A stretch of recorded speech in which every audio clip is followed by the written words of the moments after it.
Si tu me dis que Rudy Garcia il a le niveau pour entraîner le Napoli, alors Balerdi il a le niveau pour jouer au Real Madrid. De Laurenti pense que le mec, il dépense 1 euro, il meurt. Guardiola, meilleur coach de l'histoire, c'est même pas le meilleur coach de l'histoire du Barça. Il faut arrêter avec Payet, c'est un grand joueur. Marquinhos, capitaine du PSG? Non mais arrête, il a le charisme d'une nuit. Raphaël Leao du Milan AC est une immense fraude. Alex Ferguson, c'est juste un Giroud qui a eu beaucoup de moyens, c'est pour ça qu'il a réussi. Elle a dit Diouf, il fait pas partie des meilleurs du football. Si t'enlèves le championnat anglais, allemand, espagnol, italien, portugais, lituanien, la Ligue 1 c'est le meilleur championnat européen. Salut à tous, je suis super content de vous retrouver pour un nouvel épisode du FC Copain. Alors pour m'accompagner aujourd'hui, je suis avec Serge. Salut mon copain. Salut tout le monde. Alors aujourd'hui, pas de débrief, pas d'analyse de la CAN, pas de Ligue 1 ni de Coupe d'Europe. On va se faire un bon vieux... Rigobert-Sang. Pas de Rigobert-Sang au programme. On va aujourd'hui se faire un bon vieux à son prime, tu choisis qui. Et comme vous pouvez le voir derrière moi, on va s'attarder sur un duel pas mal du tout aujourd'hui entre Patrick Vieira et Yaya Touré. Alors de mon côté, moi je vais plutôt aller sur la team Yaya Touré pendant que Serge lui défendra Patrick Vieira. Toujours ok mon copain? Ouais, parfait.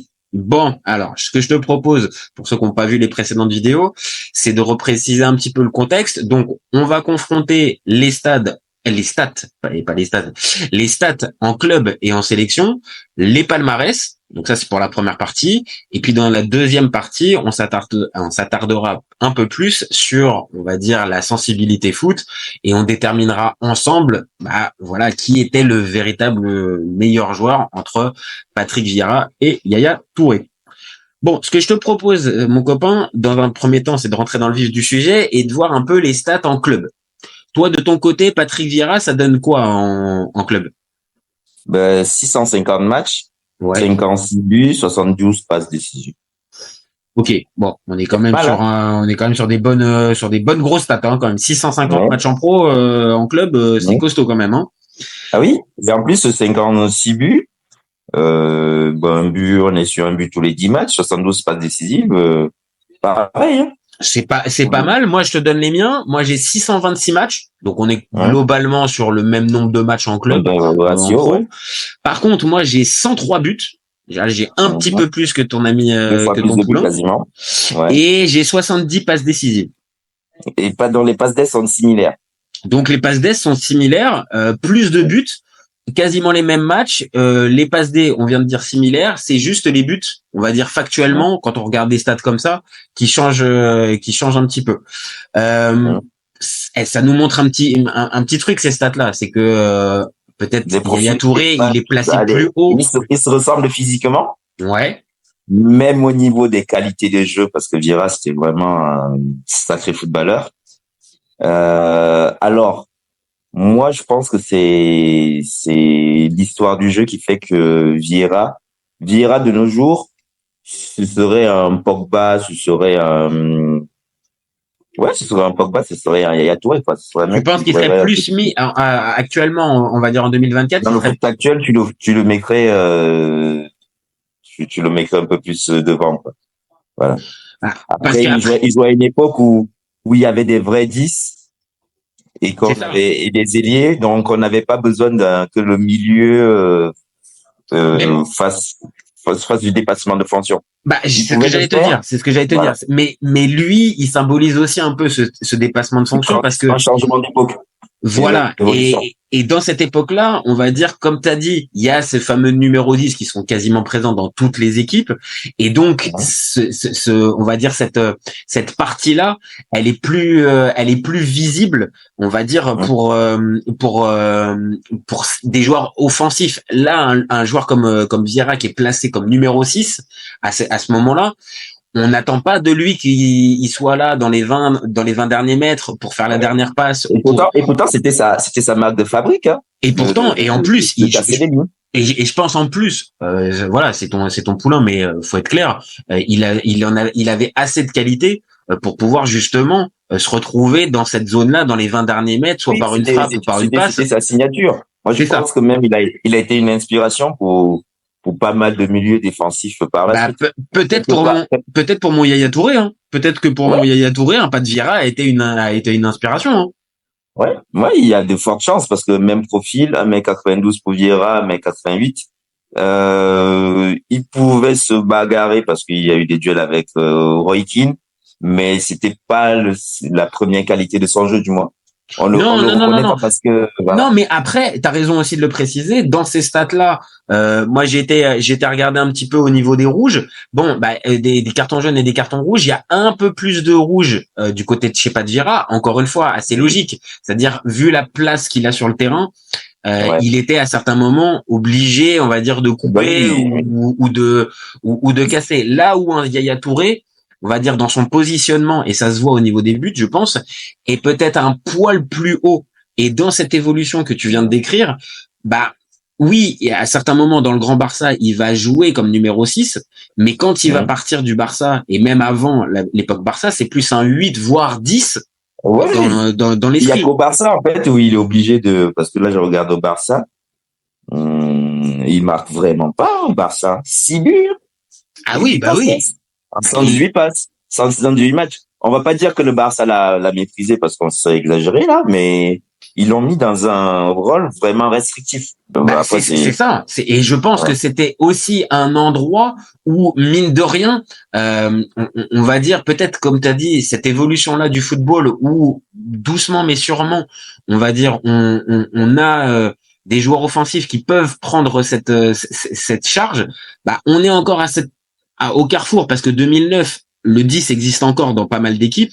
Oui, mais du coup, par exemple, du côté de l'Inter. Il en a combien? Il en a beaucoup des 10, hein. Il a Messi, il a Xavi, il a Iniesta. C'est ça. Et que peut-être. Tais-toi, réfléchis pas, cherche pas à faire des exploits, donne le ballon et voilà. Et d'un côté, c'est là où, quand on va passer on va arriver sur le palmarès, c'est peut-être le sacrifice qu'il a fait dans sa carrière. C'est peut-être ok d'être mis dans un football un peu plus restrictif, enfin à son niveau, donc comme véritable 6. Mais à ce moment-là, tu vas peut-être aussi pouvoir gagner tout un tas de trophées que tu n'aurais pas eu si t'étais mis dans ta position préférentielle. Parce qu'au Barça, c'est beaucoup plus simple quand même avec Xavi, Iniesta et Messi dans l'équipe. Voilà, niveau collectif. C'est beaucoup plus simple de jouer avec eux. Hein. C'est sûr. C'est évident. Maintenant, peut-être qu'en termes de sensations quand t'es joueur de foot, et ça a dû être ça. Ah oui, tu prends moins de plaisir. Certes, il y a un plaisir collectif et aussi à remporter des titres et à jouer comme ça a pu jouer. Mais de l'autre côté, il y a aussi une certaine frustration. T'es un joueur de ballon, t'es technique, mais on te demande généralement le contrôle passe. Et de la valorisation de ta place, parce que l'objet de son départ, c'est ça.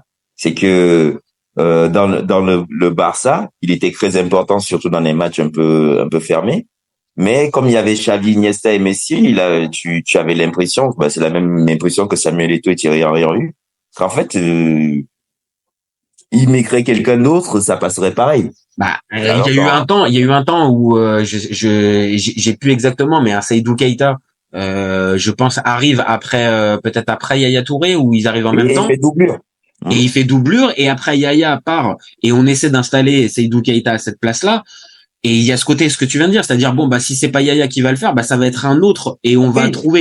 Mais encore, c'est Yaya Touré, quand on remplace Yaya Touré, il y a Busquets qui est là, donc Busquets devient titulaire, mais Seydou Keita, lui, alors qu'il venait de Séville où il avait gagné des C3, lui, il accepte le rôle de doublure. Il accepte vraiment le côté où je suis le soldat de Guardiola. D'ailleurs, je pense que c'est le seul joueur africain avec qui il n'a pas eu des problèmes, Seydou Keita.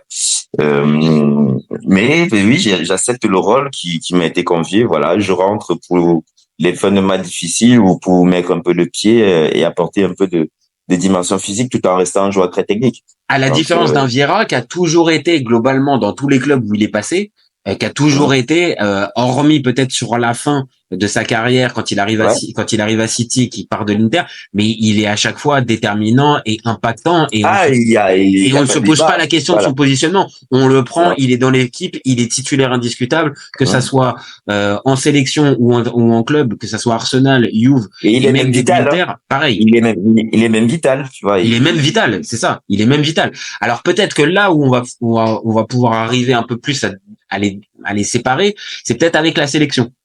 Peut-être qu'avec la sélection, moi de mon côté, Yaya Touré, au niveau de l'impact dans l'histoire de la sélection, Mais il y a encore. Hein. Bah, sur l'impact dans la sélection. Après, c'est un problème de riche. Mais de toute façon, ce débat est un débat de très très haut niveau. On parle de joueurs qui sont, tu l'as dit tout à l'heure, peut-être des modèles pour des numéros 6, des nuros 8, des numéros 10. Bah après, entre guillemets, pour moi, on a la première version, tu vois, c'est l'iPhone, le premier iPhone, là. Et bon, même si j'aime pas cette marque. Oui, mais je suis d'accord. On est face au premier smartphone et après, bah, on a la version avec Vira et on arrive à Yaya Touré. Pour l'instant, mine de rien, Yaya Touré, je suis désolé pour les jeunes générations de 8 et relayeurs, on n'a pas mieux à notre époque, là, pour l'instant, là, je suis en train de regarder. Est-ce que Bellingham, c'est une version, il me paraît peut-être un poil plus offensif. Il me paraît peut-être un poil plus offensif. Plutôt un Lampard de Bellingham dans la manière de foncer. Ouais. Avec des meilleures qualités défensives. Et puis après, il va falloir voir aussi si cette position qu'il occupe là cette année, il va la garder véritablement ou est-ce que dans les prochaines années, il va plutôt se recentrer et devenir un vrai joueur de milieu de terrain parce que là, il est quasiment en 10. Donc Bellingham, c'est particulier, mais je suis d'accord. C'est vrai, je te dis, est-ce qu'il est pas comme Lampard à l'époque, t'es installé au milieu, mais t'es toujours super-héros près de la surface ou dedans. Ah bah oui, oui. Lampard, il est métier. Et là aussi, c'est ça. Et là aussi, pour en revenir à notre débat, c'est que on en arrive toujours à la même chose. C'est qu'un Yaya, il est toujours plus attiré par, on va dire, l'aspect offensif. Oui, mais le jeu. Alors que un Vieira, pareil, en sélection. Donc là, voilà, moi, je regarde en sélection. Moi, j'ai 97 sélections, 19 buts, 15 passes décisives. Toi, pour Vieira, ça te donne quoi en sélection? 107, 6 et 12. Ouais, tu vois. Donc, il y a quand même, là, pareil. On voit un gap au niveau des 107 sélections 97 pareil on est globalement sur des joueurs qui sont majeurs dans leur sélection et 19 buts 6 buts et 15 passes décisives 12 bon les passes 12 on est encore dans les mêmes schémas hein. On est encore dans les mêmes schémas, c'est-à-dire les passes c'est similaire, c'est encore les buts qui font la différence et pareil, c'est-à-dire qu'on l'a dit en club, bah Vieira il était entouré de joueurs magiques dans la partie offensive et en sélection bah ça a été pareil. Donc il avait pas besoin en fait d'être le sauveur de la nation. Et en plus il en avait deux. Vieira à son époque les schémas habituels c'était deux attaquants donc limite t'avais encore moins de raisons d'être en train de te balader là devant quoi. Entre la ligne offensive que tu viens de dire, t'as des Henry, t'as des Trezeguet et t'as des Zidane dans le milieu de terrain. Bon bah ok, tu vas lui laisser la balle, Pat, ça sert à rien que tu. Ok, il a pu faire et on l'a vu surtout en 2006 où là pour moi, quand on reviendra sur le prime de Vieira, est-ce que c'est peut-être au début fin des années 90 ou milieu des années 2000, ça c'est une vraie question, mais Vieira...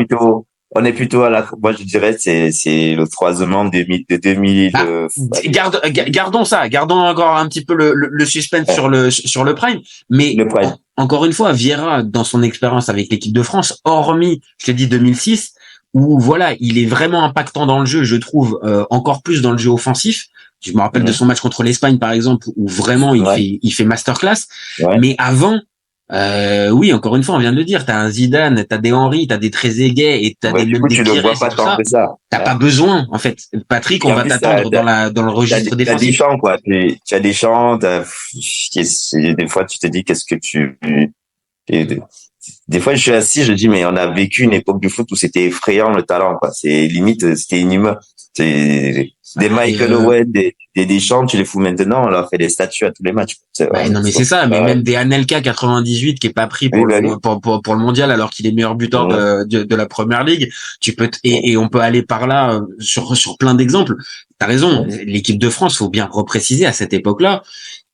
C'est le cas encore une fois en 2024. Hein. C'est une sélection de très haut niveau, quasiment peut-être la meilleure du monde. Mais dans les années 2000, c'est clairement la meilleure équipe du monde. Oui, mais là, on a que des légendes. Et même tes adversaires n'ont que des légendes. Tu vois, je suis désolé pour l'époque de nos jours, là. On va encore passer pour des vieux, qui. Ah, non, mais c'est vrai. C'est vrai que cette époque de fin 90, début 2000, il y a les effectifs, tu clignes des yeux et tu dis, mais. Exactement ça. C'est exactement ça. Il y a du très, très haut niveau partout. Et dans beaucoup de sélections, ça se cantonne pas à une ou deux sélections. Vraiment, t'as au moins une petite dizaine de sélections qui, quand tu les regardes d'un peu plus près dans ces époques-là, regorge de joueurs énormes et la France en fait partie. Donc Vieira, certes, oui, peut-être moins buteur encore une fois qu'un Yaya Touré, mais Yaya Touré, faut repréciser, pareil, en sélection, il y a peut-être pas la même concurrence, tu vois. Pas la même, même au-delà de la concurrence, il n'y a pas le même potentiel offensif.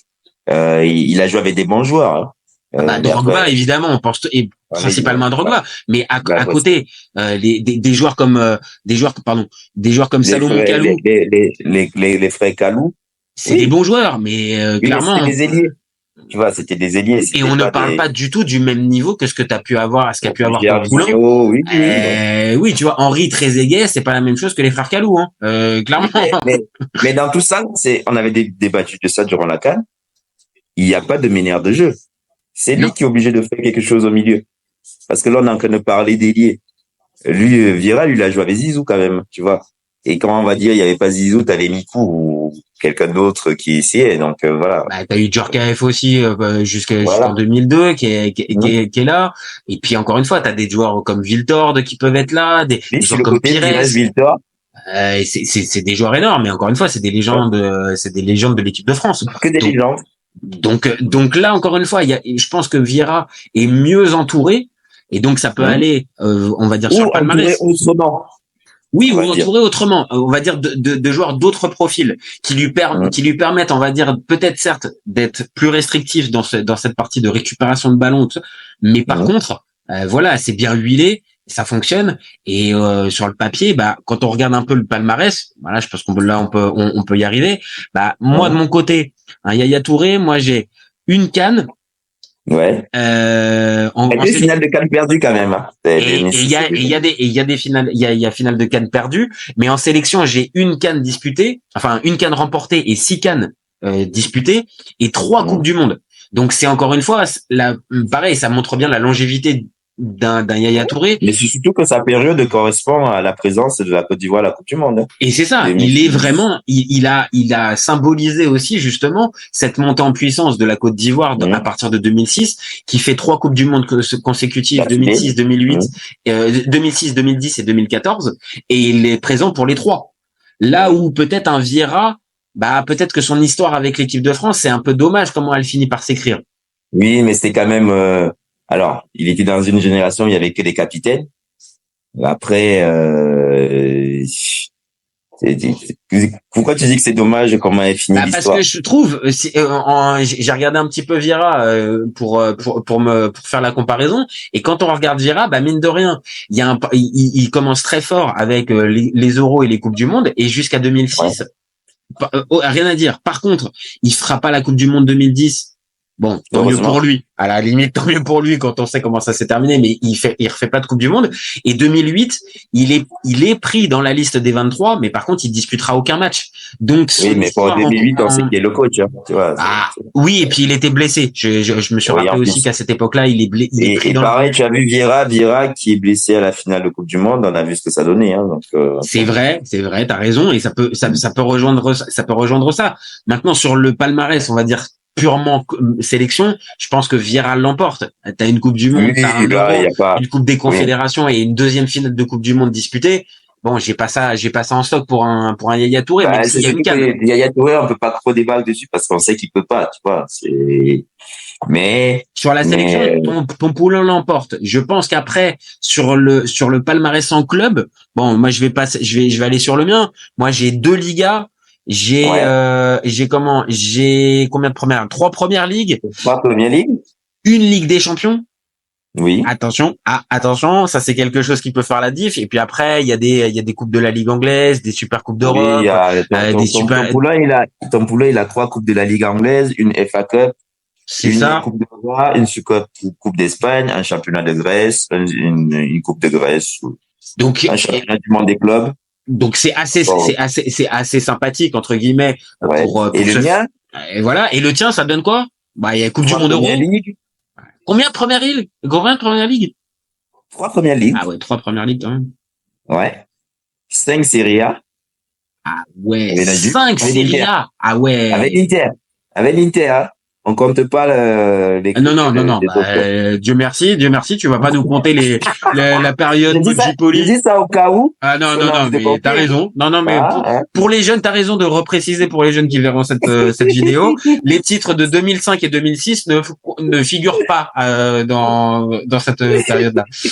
On est bien d'accord. 5 FA Cup, une Coupe d'Italie, 2 Super Coupes d'Italie, 3 Charity Shield. Oui, c'est ça. Hein. Okay. Bon, après, les stats, elles s'afficheront. Hein. Les stats s'afficheront dans la vidéo. Mais la différence se situe au niveau des C1, championnat du monde des clubs, Super Coupe d'Europe. Bon, alors, là, tout à l'heure, tu m'as dit, bon, le Barça, je t'ai dit, bon, ils jouent quand même dans le Barça, comme on disait, d'Iniesta, de Messi, de Xavi. Et en plus de Samuel Eto'o et de Thierry Henry. Donc, non, je suis d'accord. Moi, j'aurais pu jouer 6 dans cette équipe aussi. Ouais, alors, je sais pas. Je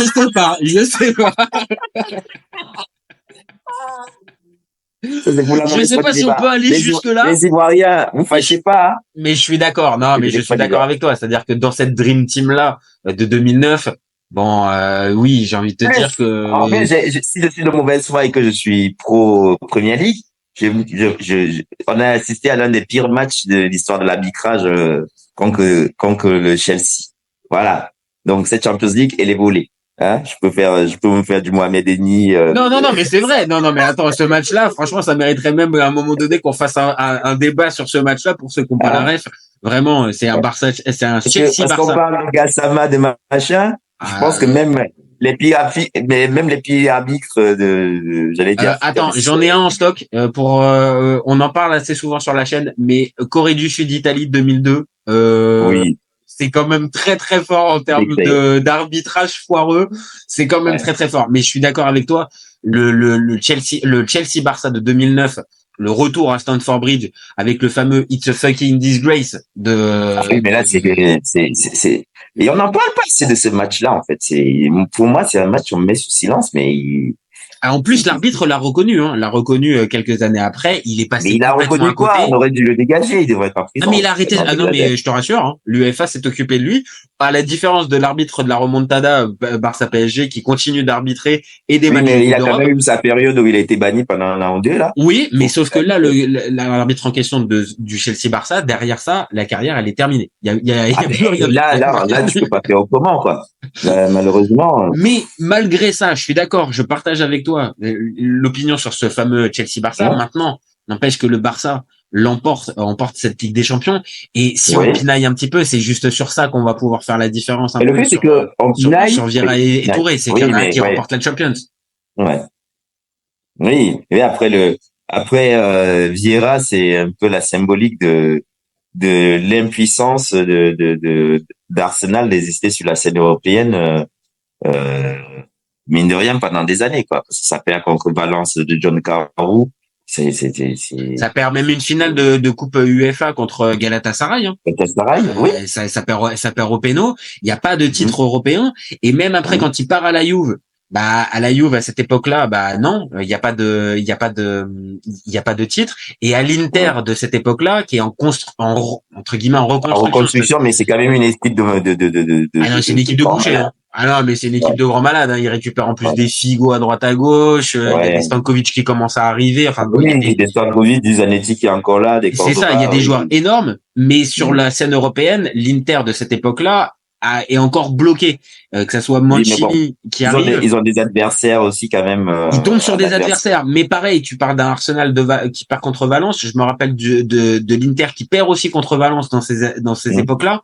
Et Vieira, malheureusement, et ouais, c'est ça. Et que la fameuse Champions de 2010, il en est pas Patrick Vieira. Alors que c'est dommage. Il est parti quelques mois avant, en fait.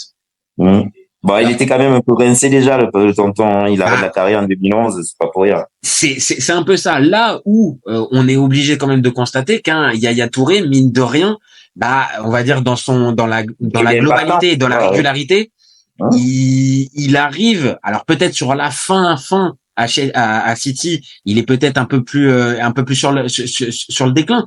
Mais pour moi, jusqu'à 2015-2016, il est majeur dans l'équipe de Manchester City. Il est majeur.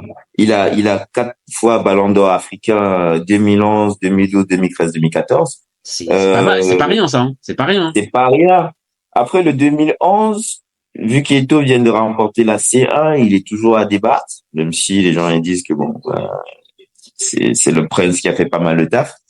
Mais ouais, c'est 4 fois Ballon d'Or. Après, on est à une époque où Yaya Touré il fait un peu le lien entre les années qui vont venir du Sadio Mané, de Salah et les années de Samuel Eto'o et Drogba, quoi. Bah, il est un peu, oui, le trait d'union, en fait. C'est-à-dire que il a joué. Le trait d'union entre deux époques. C'est ça, il joue quand même, parce que faut être bien clair, hein. Yaya Touré, ça commence, on va dire, sur la scène européenne, ça commence, attends, je reprends la stat pour pas sortir de bêtises, à partir de 2001-2002.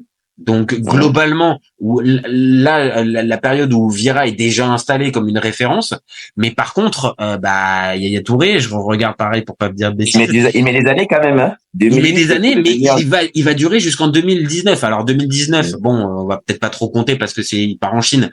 Donc on va compter jusqu'à 2018, où il est encore en Grèce avec l'Olympiakos. Il a encore un niveau de performance, on va dire, assez élevé. Là où Vieira, pour moi, à partir de 2006, il y a quand même Vieira a toujours été un mec fragile quand même. Il a eu des blessures, mais là, ça se voit pas parce qu'on voit le nombre de matchs. C'est quand même un joueur qui était capable de te faire 2 mois à l'hosto sur la totalité de la saison. Donc, oui, c'est ça. Et c'est peut-être là où maintenant qu'on a confronté un peu les stats, les palmarès et les périodes en sélection, là on va arriver un peu plus sur la partie, on va dire, sensibilité foot et voir ce que nous on a, toi et moi, kiffé, on va dire, chez l'un et chez l'autre. Et voilà, donc bon, je pense que sur le palmarès, on va dire, il y a l'avantage en sélection pour Poulain, pour Vieira. En club, peut-être un peu plus pour un Yaya Touré. Et après, sur les, on va dire, le parcours en club, bah, c'est assez similaire quand même. Mine de rien, les nombres de matchs, les passes. Ce qu'on a dit, c'est une évolution. Tu vois, c'est une évolution du même profil de joueur. Tu vois, donc, à la base, si Yaya Touré, il avait commencé le foot, du moins, entre guillemets, on va faire du Johnny Hallyday s'il était né des années avant, et voilà. On va faire des conneries. Donc, pour le même profil de joueur, avec quasiment les qualités similaires, même si on n'a pas, je pense qu'il avait quand même une bonne frappe, Vieira. Ça vaut pas l'intérieur du pied de Yaya Touré. Oui, mais Yaya Touré, on l'a vu. Vieira, on n'a pas eu besoin de le voir, on va dire. Ça c'est vrai, et ça c'est, je pense, le point le plus important en fait, c'est que si on ne prend que les stats, encore une fois, bah oui, on va dire Yaya Touré il était meilleur, il était plus buteur, tout ça, mais encore une fois il faut regarder comment était le football de l'époque de Vieira. Et surtout quand on voit même les blessures de Vieira, mais c'est parce que c'était un joueur qui était dans les zones, on va pas dire de guerre, mais presque. Il était dans les zones de combat. Il était dans les zones de combat. Et on se souvient avec qui il devait se friter, tu vois, quand tu dois te friter à du Cocu et des Van Bommel, des Gattuso et tous les tu l'as précisé tout à l'heure. Des Roy Keane. C'est ce que j'allais te dire. Tu vois, Roy Keane, c'est pas du tout un mec qui te laisse tranquille pendant 90 minutes. Mais le plus, c'est que nous, on cite Roy Keane, mais les milieux défensifs de l'époque, c'était que des bouchers. Tu allais à la gare tous les week-ends.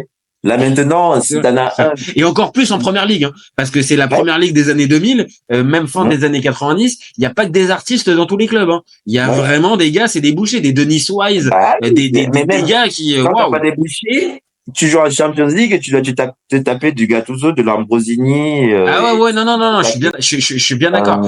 À la différence, peut-être, certes, il y avait encore des bouchers à l'époque de Yaya Touré, mais le football, comme on l'a dit depuis tout à l'heure, était en train d'évoluer. Et c'est-à-dire ce profil-là de 6 un peu devant la défense, super rugueux, super violent limite, avec le temps, il a commencé à disparaître parce que à ce poste-là, on s'est mis à chercher des box to box, tu vois. Et est-ce que je pousse un peu, mais est-ce que Yaya Touré, c'est pas le Patrick Vieira 2.0 en fait? C'est-à-dire c'est ce qu'on disait, c'est la version moderne. C'est ça, c'est-à-dire peut-être un joueur, il faudrait regarder ça encore une fois si Vieira a pas été un modèle pour un Yaya Touré. Il faut lui poser la question. Et est-ce que justement ce modèle-là, on va dire pendant un temps, bah il l'a appliqué, on va dire jusqu'à la période Barça. Et puis après derrière, il s'est émancipé. Au Barça, il a appliqué. C'est ça. Et après appliqué le Barça, il s'est dit j'ai la légitimité pour pouvoir peut-être jouer autre chose et dans un autre club. Alors certes, faut repréciser encore une fois parce que City à l'époque, c'est pas du tout le City de maintenant. Hein. C'est-à-dire c'est un City qui a pas gagné de Ligue des Champions, qui a pas gagné du tout de titre. En fait. C'est le Newcastle quoi.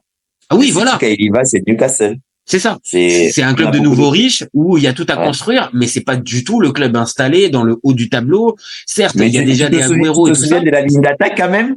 Ils avaient une ligne d'attaque, du moins l'effectif en attaque, tu t'es quand même retrouvé avec Balotelli, Tevez, Zico, Agüero. Donc oui, je suis d'accord. Plus les Sean White Phillips et compagnie, tu te dis mais Tevez arrive pas très longtemps après en plus hein. T'as un Tevez qui arrive pas très longtemps. Et ils avaient même rajouté Adebayor dans le cinéma quoi, tu vois, c'est du grand n'importe quoi. Non, c'est vrai. Tu voulais de l'argent, tu y allais. Et en plus, t'es obligé de rajouter 2-3 joueurs, on va dire assez impactants qui là pour le coup sont restés longtemps à City. Il est arrivé avec les compagnies, avec les David Silva, les Joe Hart, des mecs qui ont contribué véritablement à installer City sur la carte, en haut de la première ligue, même un Nasri aussi. Il a joué énormément et c'est vrai que certes, c'était un pari à ce moment-là qui pouvait s'entendre parce que encore une fois gros budget et tout ça, mais de l'autre passer du Barça de Guardiola qui gagne tout à ce City-là. Bon, il y a quand même un risque. Hein. C'est Pellegrini ou Mancini sans City? Non, c'est Mancini d'abord et Pellegrini arrive parce que le premier titre est gagné avec Mancini et Pellegrini les gagne et après Guardiola arrive après. Donc voilà. Donc bon, encore une fois pour finir toute cette partie de comparaison, on l'a vu, il y a du bon à prendre chez l'un et chez l'autre et c'est difficile juste sur les sélections et sur le club d'arriver à faire les meilleurs. C'est clairement une histoire d'époque. Voilà, c'est clairement une histoire d'époque. Et là, on en arrive maintenant. Voilà, on va en arriver maintenant à notre deuxième partie qui est plus intéressante à mes yeux, c'est-à-dire la sensibilité et un peu faire la synthèse de ce qu'on vient de dire sur le charisme, la régularité, l'importance et la durée du prime.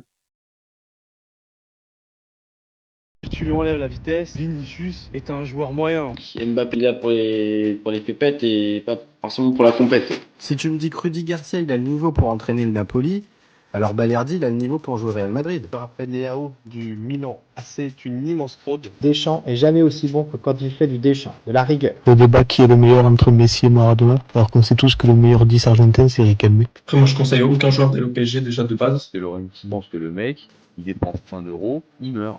Bon, l'euro, il est blessé, je sais pas, ça pas Griezmann. Et c'est pas si sur un sort. Je suis d'accord. Alex Ferguson, c'est juste un Giroud qui a eu beaucoup de moyens. C'est pour ça qu'il a réussi. C'est quand même pas de ma faute si je préfère Ronaldinho à Zidane. Marquinhos, capitaine du PSG. Non mais arrête, il a le charisme d'une nuit. Gros problème avec ce joueur, je le déteste. Avec un joueur comme Nainggolan, la Belgique sortait la France en 2018. Elle a dit ouf. Elle fait pas partie des meilleurs du football. À son prime, je te confirme que Hatem Ben Arfa n'a rien à envier à Lionel Messi. Entre un choc de Ligue 1 et un choc de MLS, je regarde la MLS. Je trouve que la feinte est grillée quand même, tu vois. J'ai pas peur de dire que Bounassar, à son prime, il avait 4 cafous dans chaque orteil. Guardiola, meilleur coach de l'histoire. C'est même pas le meilleur coach de l'histoire du Barça. Mais il faut arrêter avec Payet, c'est un grand joueur. Si t'enlèves le championnat anglais, allemand, espagnol, italien, portugais, lituanien, la Ligue 1, c'est le meilleur championnat européen. Heureusement, il y en a un avec un style différent, Diego Simeone. Cet été, il y avait encore des mecs pour dire que Mourinho, c'était l'entraîneur parfait pour le PSG. D'un moment, faut arrêter d'avoir 20 ans de retard. Merci pour les travaux, Kylian. Maintenant, tu peux aller au Real. Pour moi, Giroud est un meilleur neuf que Benzema. Pour moi, Neymar, je suis désolé, mais c'est vraiment le meilleur joueur du monde de poker. Totti, pour moi, c'est un meilleur joueur qu'Alessandro Del Piero. En 2023, j'ai plus confiance en Franck Hez que Max Allegri.